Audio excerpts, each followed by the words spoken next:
ایک جنگل میں ایک لومڑی رہا کرتی تھی جو بہت زیادہ بھوکی تھی۔ کافی دنوں سے لومڑی نے کچھ نہیں کھایا تھا۔ ایک مرتبہ جب لومڑی جنگل سے گزر رہی تھی کہ راستے میں درخت پر بیٹھے کوے پر اس کی نظر پڑی۔ کوے کے منہ میں ایک روٹی تھی۔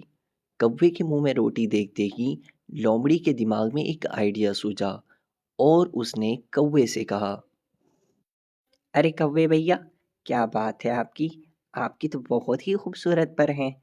میں نے پورے جنگل میں آپ سے زیادہ خوبصورت کسی کو نہیں دیکھا۔ آپ کا کتنا خوبصورت کلر ہے، اللہ پاک نے آپ کو بہت زیادہ خوبصورت بنایا ہے۔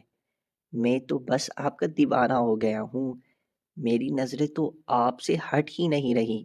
آپ اتنے خوبصورت ہیں، آپ کی آواز کتنی خوبصورت ہوگی، ذرا کچھ گیت مجھے بھی سنا دیں۔